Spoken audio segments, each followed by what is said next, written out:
Hello നമസ്കാരം. Clouds of Sils Maria എന്ന് പറഞ്ഞിട്ടുള്ള സിനിമയാണ്. ഒരു ഫ്രഞ്ച് സ്വിസ് കൊളാബറേഷനാണ്. ലാംഗ്വേജ് ഇംഗ്ലീഷാണ്. 2014 ഇറങ്ങിയ സിനിമയാണ്. ഞാൻ ഈ സിനിമ മുമ്പേയും കണ്ടിട്ടുണ്ട്, പക്ഷേ ഒന്നും കൂടെ കണ്ടു. അത് കാണാൻ തുടങ്ങിയപ്പോൾ അത് കണ്ടിട്ടുണ്ടോ കണ്ടിട്ടില്ല എന്നുള്ള സംശയമായിരുന്നു. പക്ഷേ അത് കണ്ടു തുടങ്ങിയപ്പം വീണ്ടും കാണാൻ കൂടെ പറ്റുന്ന സിനിമയാണെന്നുള്ളതുകൊണ്ട് ഐ കണ്ടിന്യൂഡ് വാച്ചിങ് ഇറ്റ്.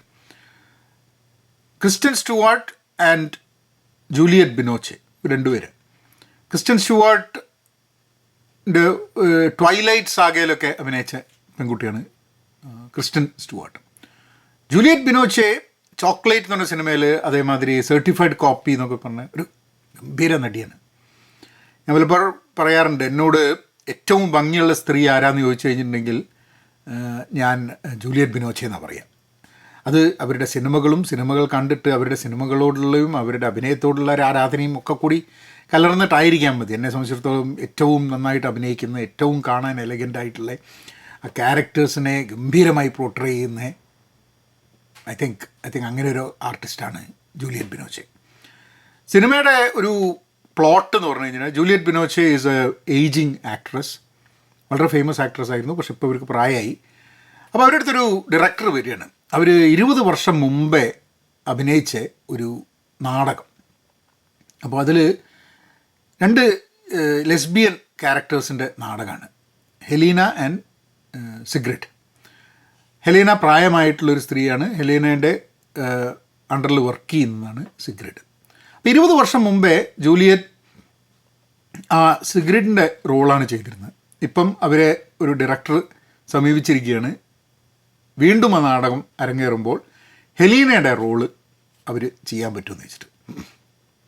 അപ്പോൾ അതിൻ്റെ ആ നാടകത്തിൻ്റെ പ്ലോട്ട് എന്താണെന്ന് പറഞ്ഞു കഴിഞ്ഞാൽ, ഇവർ തമ്മിലുള്ള റിലേഷൻഷിപ്പ്, അതിൻ്റെ ഭാഗമായിട്ട് സിഗ്രിഡ് ഹെലീനയെ സൂയിസൈഡിൻ്റെ പക്കത്തേക്ക് ഉന്തിത്തള്ളി വിടുന്നതാണ് നാടകത്തിൻ്റെ ഇത്. അപ്പോൾ ജൂലിയറ്റ് ബിനോച്ചേൻ്റെ അസിസ്റ്റൻ്റാണ് ക്രിസ്റ്റ്യൻ സ്റ്റുവാർട്ട്. അപ്പോൾ സിനിമയിൽ നല്ലൊരു ഭാഗം ഇവർ രണ്ടുപേരും കൂടിയിട്ട് ഈ ലൈൻസ്, അതായത് സിഗ്രിഡിൻ്റെയും ഹെലീനേൻ്റെ, അതായത് 20 വർഷം മുമ്പ് സിഗ്രിഡിൻ്റെ റോള് ചെയ്ത ജൂലിയറ്റ് ബിനോച്ചയ്ക്ക് ഇനി ഹെലീനയുടെ റോള് ചെയ്യാനുള്ളതുകൊണ്ട് ആ സീൻസും ആ ഡയലോഗും അവർ പറയുകയും Kristen Stewart is trying to read out the other സിഗ്രിഡിൻ്റെ ഡയലോഗ്സ്. ആ ഡയലോഗ്സാണ് അതിലൊരു സിനിമയിൽ കുറേ ഭാഗം ഉള്ളത്. അപ്പം സിഗ്രിഡായിട്ട് അഭിനയിക്കുന്നത് ആ സമയത്തെ വളരെ ഫേമസ് ആയിട്ടുള്ളൊരു ആക്ട്രസ്സാണ്. അപ്പോൾ കറൻറ്റ് ടൈമാണ് ageing actress taking the role of the older woman and the younger popular actor taking the role of the younger woman. Apparently Juliet പണ്ട് ചെയ്ത അതേ റോൾ. അപ്പോൾ ഇത് ഭയങ്കര ഒരു സൈക്കോളജിക്കൽ എലമെൻറ്റും കൂടെ ഈ സിനിമയിലുണ്ട്. അതായത് ഒന്ന്, അവർക്ക് ഒരു പ്രൊഫഷണൽ ജലസിയും അവർക്ക് അവരുടെ സമയം കഴിഞ്ഞുപോയി എന്നുള്ളതിൻ്റെയൊക്കെ ഭയങ്കരമായിട്ടുള്ളൊരു ഫീലിങ്.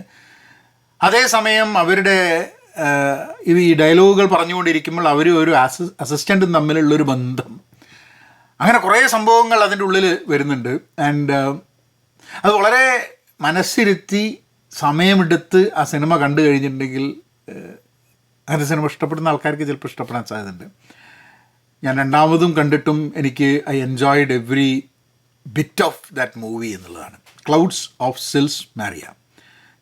ഞാനത് കണ്ടത് നമ്മുടെ മൂവി എന്ന് പറഞ്ഞിട്ടുള്ളൊരു OTT പ്ലാറ്റ്ഫോമിലാണ്. Take a look. ഇനി അതില്ലെങ്കിലും ജൂലിയറ്റ് ബിനോച്ചൻ്റെ ഏതെങ്കിലും ഒരു സിനിമ നിങ്ങൾ കാണണം എന്നുള്ളതാണ് എൻ്റെ ഒരു request. See you all again next time. Channel subscribe ചെയ്തിട്ടില്ലെങ്കിൽ സബ്സ്ക്രൈബ് ചെയ്യാം. അപ്പം അങ്ങനെയാക്കാം.